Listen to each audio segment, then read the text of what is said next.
Oke, hello everyone, selamat malam, selamat datang di Oasis Session Kultium istilahnya ya, kuliah 30 menit. Kita akan worship satu lagu dan kemudian kita akan dengar satu ayat pelajaran firman Tuhan yang kita harapkan bisa sustain teman-teman selama beberapa hari ke depan. Kenapa? Karena kita tahu bahwa kadang di hari Rabu aja your life is shitty already. So biarlah saat teman-teman lagi pulang atau lagi dimanapun kamu berada, kamu bisa menikmati hadirat Tuhan dimanapun kamu berada. Karena hadirat Tuhan ada di mana-mana dan bahkan hadirat Tuhan juga bisa kamu rasakan di sini. Okay, here we go.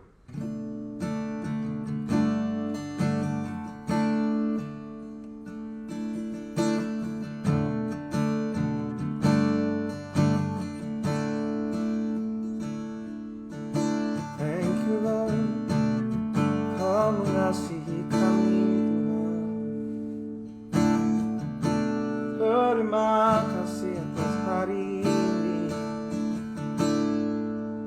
Who is like you, Lord of all the earth? Matchless love and beauty, endless worth.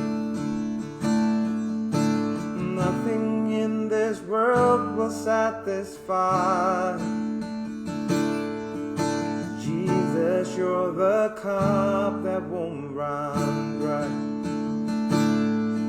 Your presence is heaven to me.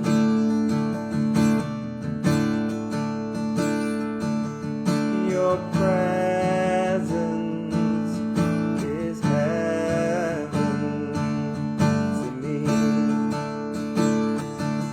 Oh, Jesus, who is like you, Lord of all the earth? Matchless love and beauty, endless worth. Oh, nothing in this world to satisfy. Jesus, you're the cup that won't run dry. Your presence is heaven to me. Oh, sing it out. Your presence is heaven to me. Your presence, Lord, sama-sama.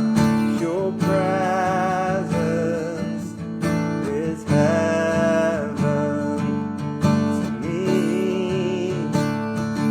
Oh, thank you, Lord. Your presence is heaven to me. Oh, Jesus,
suara kami Tuhan, to worship you. Oh my soul, rejoice, take joy my King, in what you hear. Let it be a sweet sound, let it be a sweet, sweet sound in your ear. Oh, sekali lagi kami katakan, I love you, Lord, and I lift my voice, oh, to worship you, to worship you. Oh, my soul, rejoice,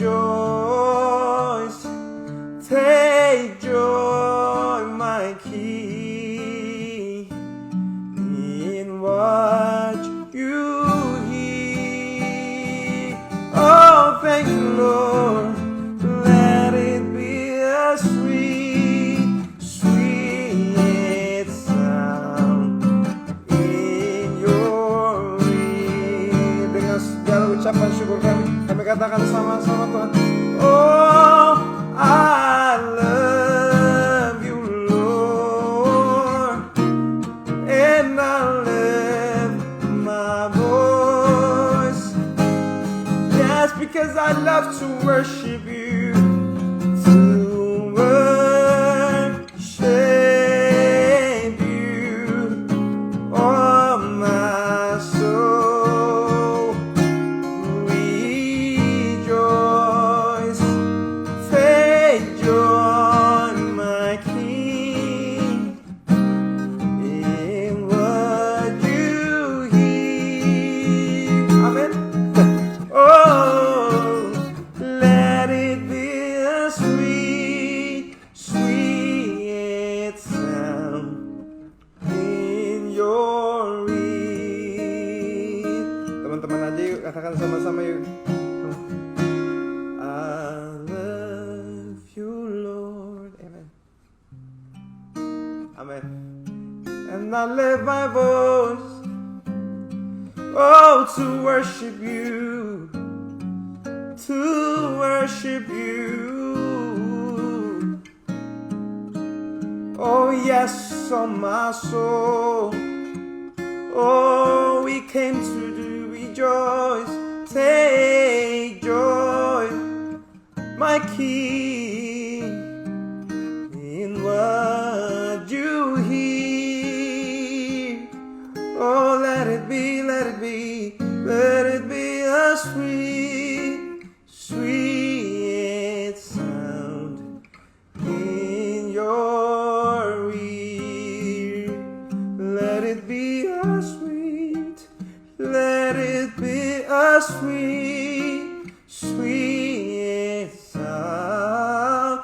Let it be a sweet, sweet sound. Let it be a sweet, sweet sound in your ear. Biarlah penyembahan kami menjadi suara yang harum di telingamu, Tuhan. Let it be a sweet song, let it be a sweet song. We come to worship you, we come to worship you. Biar di masa-masa ini Tuhan ada kesegaran yang baru bahwa Engkau mengasihi kami dan gak pernah menyerah sama kami. Biarlah di dalam segala kesulitan kami, biarlah kami terfokus bahwa kami membawa ucapan syukur kami kepadamu. Kami membawa segala yang bisa kami berikan kepadamu. Thank you for loving us. Terima kasih Bapa. sambil kami akan dengar sedikit pelajaran firman Tuhan. Biarlah ini menjadi sesuatu yang menyegarkan hati kami dan menyegarkan pikiran kami, membuat kami tahu apa yang harus kami lakukan di sisa hari kami sebelum kami hari Minggu, Tuhan.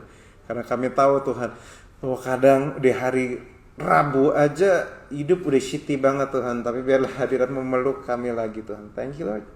In Jesus' name we pray. Amen. Hey everyone, halo teman-teman. Bagi teman-teman udah datang, hai teman-teman Jerami, teman-teman dari New Wine Church, everyone, hello. Dan hari ini saya singkat aja. Hari ini judul share saya adalah tentang tidak tahu diri. Berapa sering kita dikelilingi orang gak tahu diri. Dan ini sesuatu yang kita kesel. Kalau misalnya kita dongkol sama orang, kita suka bilang ini, ih dia gak tahu diri ya. Tapi padahal tidak tahu diri bukanlah kata yang kasar, teman-teman. Tidak tahu diri itu adalah akibat logis saat seseorang jatuh dalam dosa. Saat seseorang jatuh dalam dosa, kita bilang manusia telah berdosa dan kehilangan kemuliaan Allah. Maka dari itu mereka kehilangan identitas diri mereka, makanya mereka kehilangan identitas diri, mereka kehilangan harga diri, itu bikin mereka nggak tahu diri. Nah, jadi kalau teman-teman ketemu orang yang nggak tahu diri, teman-teman jangan kaget, karena memang itulah ciri-ciri orang berdosa. Tapi kalau teman-teman ketemu orang yang tahu diri, itu lain lagi. Jangan-jangan itu orang sudah disentuh Tuhan. Jangan-jangan ada hadirat Tuhan dalam hidup mereka. Saya percaya bahwa orang-orang yang dipenuhi Roh Kudus, minimal dia akan belajar tahu diri. Seperti saya buka di Amsal 12 ayat 15, versi BMK mengatakan, orang dungu merasa dirinya tidak pernah salah. Kan pengen ditabok orang kayak gini, yang gak pernah ngerasa diri salah. Tapi orang bijaksana suka mendengarkan nasihat.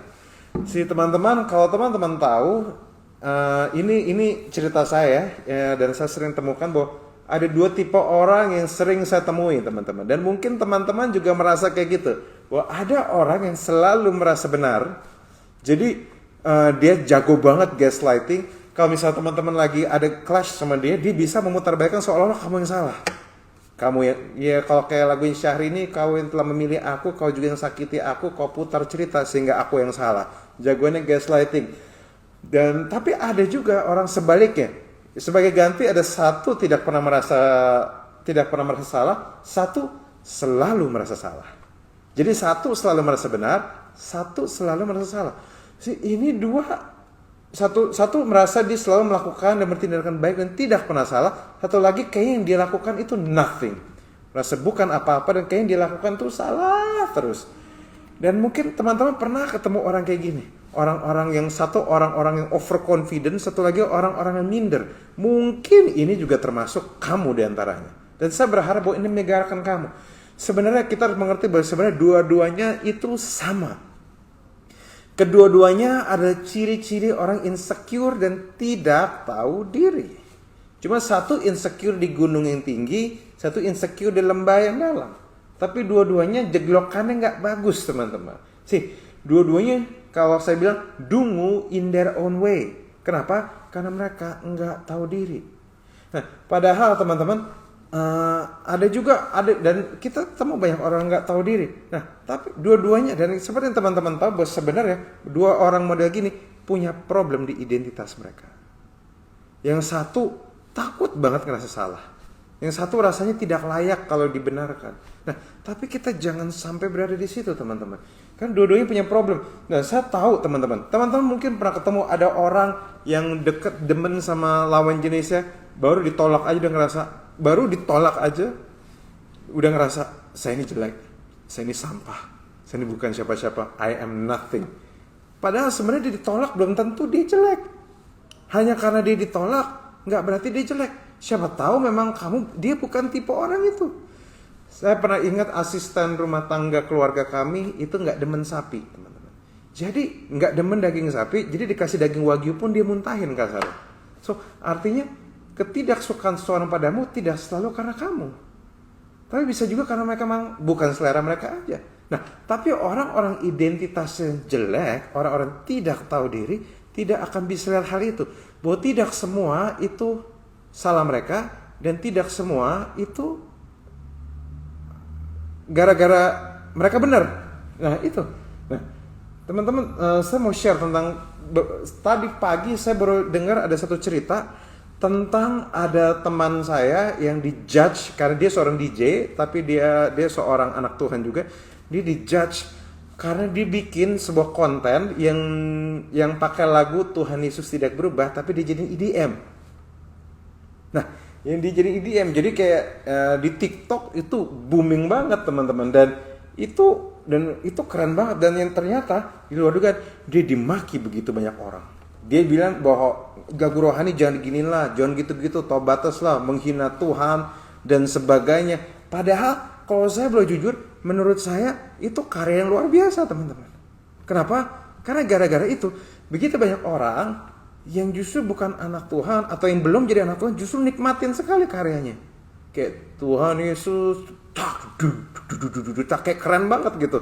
Bahkan ada banyak orang-orang yang mungkin nggak percaya Yesus Kristus Tuhan tapi menikmati itu. Bukankah itu jadi dampak teman-teman? Nah, ini yang jadi masalah teman-teman. Inilah yang jadi, dan padahal kalau mau dilihat dari segi misinya berhasil. Kenapa? Karena dengan cara lagunya seperti itu, orang-orang dengar bahwa sebuah statement, Tuhan Yesus tidak berubah, tak berubah selama-lamanya. Bukankah itu penginjilan teman-teman? Tapi masalahnya dia dijudge begitu banyak orang Kristen yang tidak tahu diri. Kenapa? Nah, inilah kalau boleh jujur saya bilang salah satu kedunguan orang Kristen teman-teman. Ketidaktahudirian orang Kristen. Kenapa? Nomor satu, mereka tidak bisa membedakan antara kebenaran dan kebiasaan. Mereka kira bahwa namanya kebenaran itu berarti mereka kira banyak orang kira gini, kalau nyanyi itu harus kusuk karena itu kebenaran. Bukan, itu kebiasaan. Nyanyi loncat-loncat itu bukan isu kebenaran, itu isu kebiasaan teman-teman. Yang kebenaran adalah Yesus Kristus itu Tuhan. Kekristenan percaya Tritunggal. Alkitab dihembuskan oleh Tuhan, yaitu firman-Nya sendiri. Itu kebenaran. Tapi kebiasaan itu beda-beda teman-teman. Ada gereja yang kebiasaannya pakai lagunya hymn, ada gereja yang pakai lagunya rock, tapi ada gereja yang musiknya EDM mungkin. Dan bayangkan bahwa someday akan ada gereja yang di SP mungkin aja di New Wine, di Kids Church-nya bisa pakai DJ gitu, tapi nyanyi lagu kids, lagu sekolah minggu gitu. So, jadi poinnya adalah kita ini seringkali juga nggak tahu diri. Banyak orang yang saya menarik ada gini, mereka menghakimi teman saya, padahal saya kalau berjujur, mereka mewakili Tuhan dengan suara bilang bahwa lu Tuhan nggak senang dan sebagainya. Padahal saya yakin mereka baca Alkitab aja belum. Mereka baca Alkitabnya nggak selesai, satu dua juga sering bolong. Gimana mereka bisa tahu kehendak Tuhan? Gimana mereka bisa tahu hatinya Tuhan? Kalau mereka aja nggak pernah baca Alkitab. Jadi orang yang kayak gini teman-teman, saya berharap bahwa teman-teman dan saudara yang ada di Oasis Session ini jangan sampai jadi orang seperti itu. Kita harus tahu diri, kita harus bisa membedakan antara kebenaran dan kebiasaan. Kita juga harus bedakan dengan hal-hal ini. Nah, teman-teman, kenapa saya bahas hal ini? Kenapa? Karena ada jalan yang lebih baik, yaitu belajar menjadi manusia seutuhnya. Menjadi manusia seutuhnya itu apa? Bisa benar, bisa salah. Kalau misalnya kita salah, ya udah nggak usah insecure, namanya juga bisa salah. Kalau misalnya benar, jangan gede kepala. Kalau misalnya kamu merasa benar, bukan berarti kamu menghakimi orang. Hanya karena kamu merasa salah, bukan berarti kamu menghakimi dirimu sendiri. Nah, inilah orang-orang yang ini yang kita perlu ngerti. Teman-teman, it's okay to make mistakes. It's okay untuk jadi orang yang benar. Kenapa? Karena kalau benar, ya good for you. Kalau salah, so what? Kita tinggal minta maaf, kita bisa pelajarin, kita bisa belajar dari kesalahan, teman-teman. Nah, namanya juga hidup dan belajar. Teman-teman, gini, menjadi orang yang punya hikmat ilahi, dipimpin Roh Kudus berarti juga mengerti bahwa kamu bisa benar dan bisa salah. Orang yang identitasnya benar, identitasnya dipulihkan oleh Tuhan, sadar bahwa dia bisa benar dan bisa salah, tapi dia tidak membesar-besarkan hal itu. Dia anggap itu sesuatu yang normal. Karena identitasnya udah benar, teman-teman. Jadi kalau kamu identitasmu udah benar, kamu bikin salah, ya udah, minta maaf, jangan ulangin. Kalau kamu benar, dia udah, nggak usah gede kepala. That's it, teman-teman. Nah, makanya gini, kita itu bukan cuma perlu belajar menyadari bahwa kamu bisa benar dan salah. Karena kekristenan bukan cuma bicara menyadari bahwa kamu bisa benar dan salah, tapi kekristenan juga menyadari bahwa di dalam kebenaranmu, di dalam kesalahanmu, Tuhan sanggup membuat semua menjadi baik. Di dalam kamu benar, di dalam keputusan yang salah, di dalam keputusan yang bodoh, di dalam keputusan yang cerdik, Tuhan sanggup berperkara mengerjakan kebaikan untuk kamu dan saya.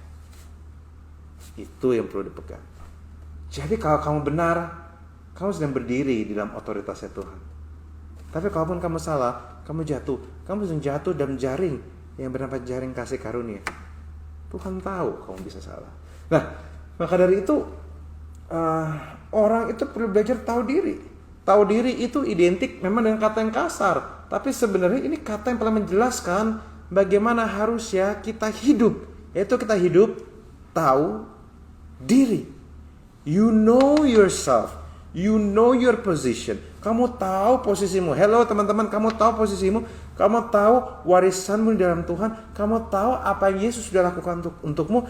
Kamu tahu apa yang kamu lakukan. Kamu tahu firman Tuhan. Kamu tahu siapa dirimu. Kamu tahu yang kamu bisa. Kamu tahu yang kamu gak bisa. Kamu tahu yang kamu ingin lakukan untuk Tuhan. Kamu tahu yang kamu tidak bisa lakukan untuk Tuhan. Itu namanya tahu diri. Wow.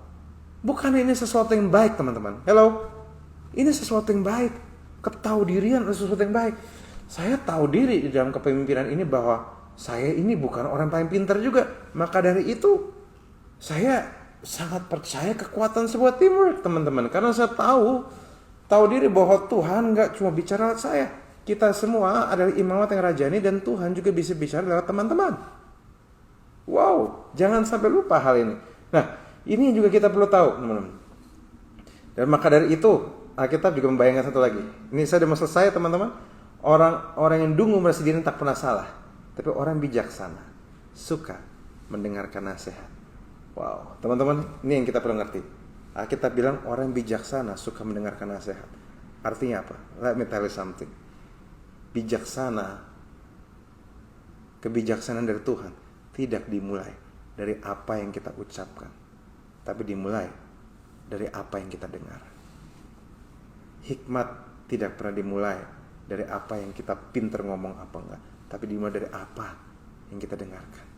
Semakin banyak yang kita dengarkan, semakin banyak yang kita pelajari, maka semakin banyak kita belajar dengar dari sudut pandang orang lain, semakin berhikmat kita. Semakin Tuhan kasih hikmat. Kenapa teman-teman? Teman-teman percaya atau enggak? Banyak orang bilang bahwa pelayanan saya kok pastor kok setiap kali khotbahnya relate banget ya. Setiap kali kok you bisa ngomong kok nyentuh kami. Simple aja teman-teman. Kenapa? Saya mau kasih tahu. Pelayanan saya tidak pernah dimulai dari khotbah. Pelayanan saya tidak pernah dimulai dari nyanyi. Pelayanan saya tidak pernah dimulai dari hal-hal seperti itu. Tapi pelayanan saya dimulai dari mendengar. Mendengar jeritan generasi. Mendengar kebutuhan generasi. Mendengar cerita dan keluh kesah orang. Mendengar cerita dan wisdom dari orang yang lebih tua dari kita. Mendengar masukan dari orang-orang yang mungkin lebih mengerti dari kita. Mendengar masukan dari orang-orang kita percaya. Dan mulai mengolahnya di dalam hati dan pikiran kita. Pelayanan saya semua dimulai dari mendengar. Bahkan sebelum saya berkhotbah, setiap kali saya berduduk bersatu untuk mendengar suara Tuhan terlebih dahulu. Apa yang Tuhan mau sampaikan. The best ministry came from listening. Ini yang teman-teman orang suka lupa. Apakah kalau kamu ngerasa pelayananmu stuck, pertanyaan saya cuma satu. Apakah telingamu sudah terbuka untuk suara Tuhan? Untuk suara anak-anak Tuhan? Untuk suara seniormu? Untuk suara orang-orang kasih masukan yang baik? Untuk suara-suara dari luar yang Tuhan kirimkan ke kamu untuk membuat kamu jadi lebih baik lagi. Suara-suara itulah yang akan mampu mengoreksi kamu dan membuatmu tetap di jalur yang tepat, membuatmu bisa mengerti bahwa kamu bisa salah dan bisa benar, membuatmu tahu diri, teman-teman. Tahu diri, itu yang bikin saya bijak. Makanya ini yang bikin saya sebagaimana saya adanya. Makanya teman-teman, orang yang identitasnya ada di dalam Tuhan, dia akan tahu diri. Dia akan secure. Dia akan dengar walaupun kritik, sekalipun dia sadar bahwa walaupun ada orang kritik dia juga harus belajar dengar bahwa apakah ada suara Tuhan di dalam kritikan ini. Kalau nggak ada, ya udah, cuekin aja. Dia juga tahu yang mana yang dia harus dengar, mana yang enggak. Yang dia dekat, yang dia tahu sayang sama dia akan coba dengar. Kalau yang orang gak peduli, ngapain dia dengar? Tapi semua dimulai dari mendengar. Dan kadang pun juga memang, walaupun kadang barusan saya bilang, ngapain saya dengar orang yang saya gak suka. Tapi kadang Tuhan juga bisa bicara orang-orang yang saya gak suka. Saya pernah ada momen, ada satu hari di mana Tuhan kasih saya impresi. Kamu dengar beberapa khotbah hamba Tuhan yang Tuhan kasih saya impresi, namanya ini. Kamu dengar hamba-hamba Tuhan ini yang kamu kurang suka sama khotbahnya. Kamu dengar aja. Kenapa? Karena sangat mungkin, karena aku masih bisa bicara ke mereka. Di situ saya belajar. Oke, saya akan coba dengar. Dan saya diberkati karena hal itu. So, itu yang kita perlu pelajarin teman-teman. Biarkan di masa-masa ini saat kamu mendengar suara Tuhan, mendengar suara Tuhan dan firman Tuhan, kamu sedang mengisi dirimu. Dan kalau kamu mau diisi dirimu oleh Tuhan, kamu harus izinkan dirimu untuk dibongkar sama Tuhan supaya kamu lebih tahu diri. Kenapa? Because God cannot fill you if you are full of yourself.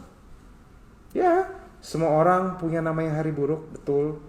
Kayaknya ada momennya kita salah terus, betul. Ada momennya kayak kita sial banget, betul. Tapi saya mau kasih tahu, kadang hari buruk cuma bertahan 24 jam. Tapi kasih karunia Tuhan bertahan selama-lamanya. Bad days is just an event, not a destiny. Bagi teman-teman yang lagi hadapin bad day, lagi harinya buruk, saya mau kasih tahu, hari burukmu hanya sebuah peristiwa, bukanlah sebuah takdir, bukanlah sebuah tujuan, bukanlah sebuah destiny. So saya harap ini menguatkan teman-teman. Are you guys blessed? Semoga teman-teman dikuatkan dan mari kita berdoa. Bapa, kami ucap syukur atas hari ini. Biarlah hari ini ada ketahuidirian yang ilahi Tuhan. Biarlah kami menyadari, biarlah identitas kami pulih dalam-Mu, bahwa kami adalah orang yang Kau kasihi. Dan enggak apa-apa kalau we make mistakes, enggak apa-apa kalau kami gagal, enggak apa-apa kalau kami belum berhasil, enggak apa-apa kalau misalnya kami masih bikin salah, enggak apa-apa kalau misalnya dan kalaupun kami benar, kami enggak mau gede kepala Tuhan, karena kami tahu Tuhan bahwa kami harus tahu diri, bahwa kami tahu bahwa kami salah, kami benar, Kau bisa pakai kami. Tuhan, kami berdoa supaya kebenaran ini bisa menyegarkan kami, dan kami bisa secure dengan kehidupan kami. Terima kasih Bapak, berbicara setiap kami. Biarlah kami menyadari bahwa identitas kami itu bukan soal apa yang kami bisa lakukan, tapi siapa menciptakan kami, yaitu Engkau. Terima kasih Bapak, dalam nama Yesus, amin. Oke, sampai ketemu di Oasis Session minggu depan. Dan Oasis Session ini akan direkam dan Rabu depan akan ada di YouTube channel Niwan. See you guys, God bless you.